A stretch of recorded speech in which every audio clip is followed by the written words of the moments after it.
sebenarnya Sundang Berdarah itu apa? Kok katanya beberapa tahun ini ya, katanya itu sedang menjadi bahan perbincangan meneror keluarga. Kira-kira itu apa sebenarnya yang menurut jenengan sendiri? Oh, jadi kalian mengetahui permasalahan mengenai Sundang Berdarah itu? Leres yang. Aduh, itu sebuah permasalahan yang sangat besar manusia. Saya sudah bertahun-tahun, mungkin sekitar 5 atau 4 tahunan, saya itu mengurus permasalahan ini dan belum menemukan jalan keluar yang terbaik.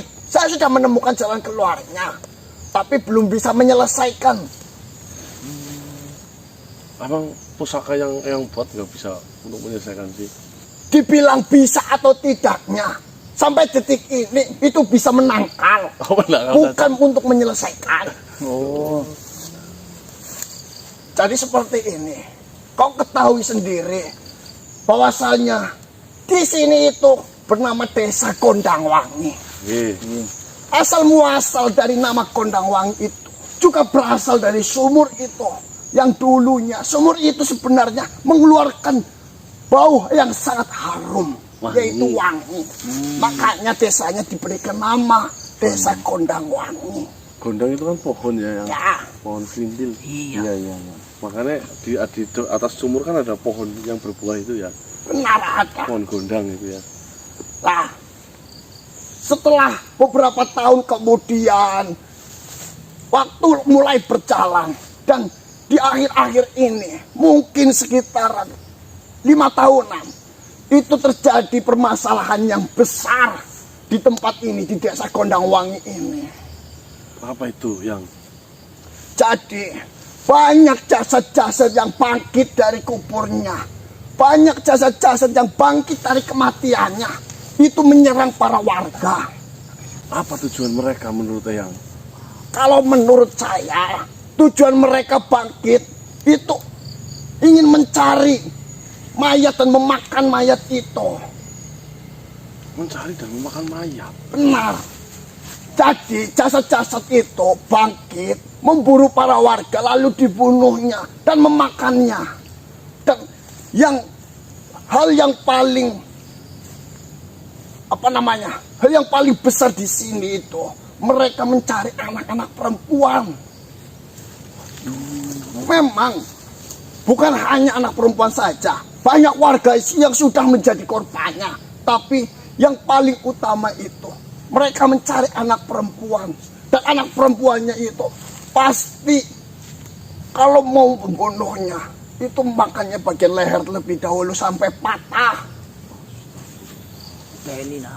Nah setelah itu mereka pergi begitu saja. Tapi dahulu kejadian itu jika dibiarkan dan dikuburkan mayat-mayatnya di pemakaman biasa, itu setiap malam mayat-mayat itu bangkit lagi.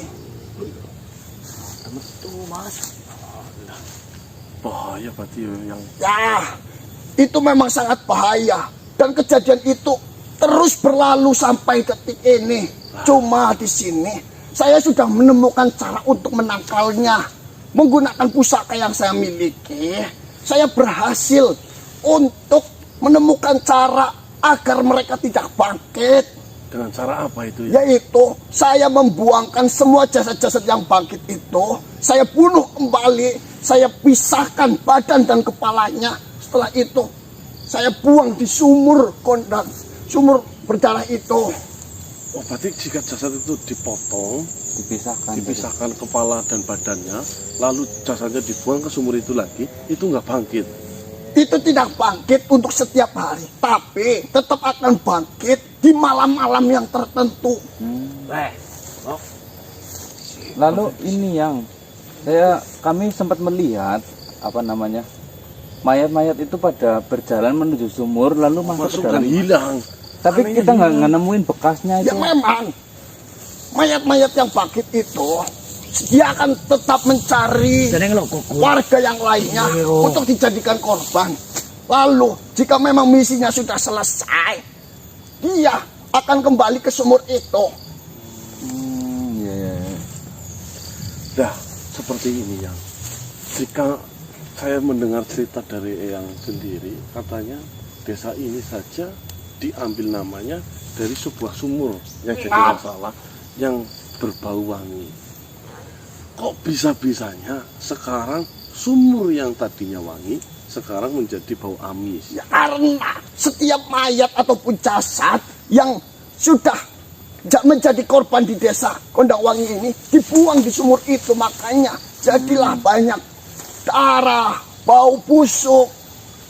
Baik, Yang. Terus yang kedua, tidak mungkin sumur itu dengan sendirinya berubah menjadi seperti itu. Tentunya kan berarti ada salah satu oknum, entah itu manusia ataupun bangsa jin, yang memanfaatkan sumur itu. Menurut yang sendiri bagaimana? Kalau menurut saya, karena sumur itu bersejarah sampai berdirinya desa ini, itu juga sebagai penyelesaian masalah yang terjadi di desa ini.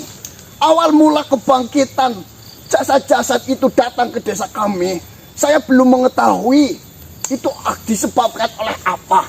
Tapi di sini dengan adanya memecahkan masalah, yaitu jasad-jasad ataupun korban-korban yang mati dibuang ke sumur, berarti sumur itu menjadi penyelamat agar jasad-jasad itu tidak bangun setiap hari. Ya, tapi kan mau sampai kapan, Itu yang belum saya ketahui.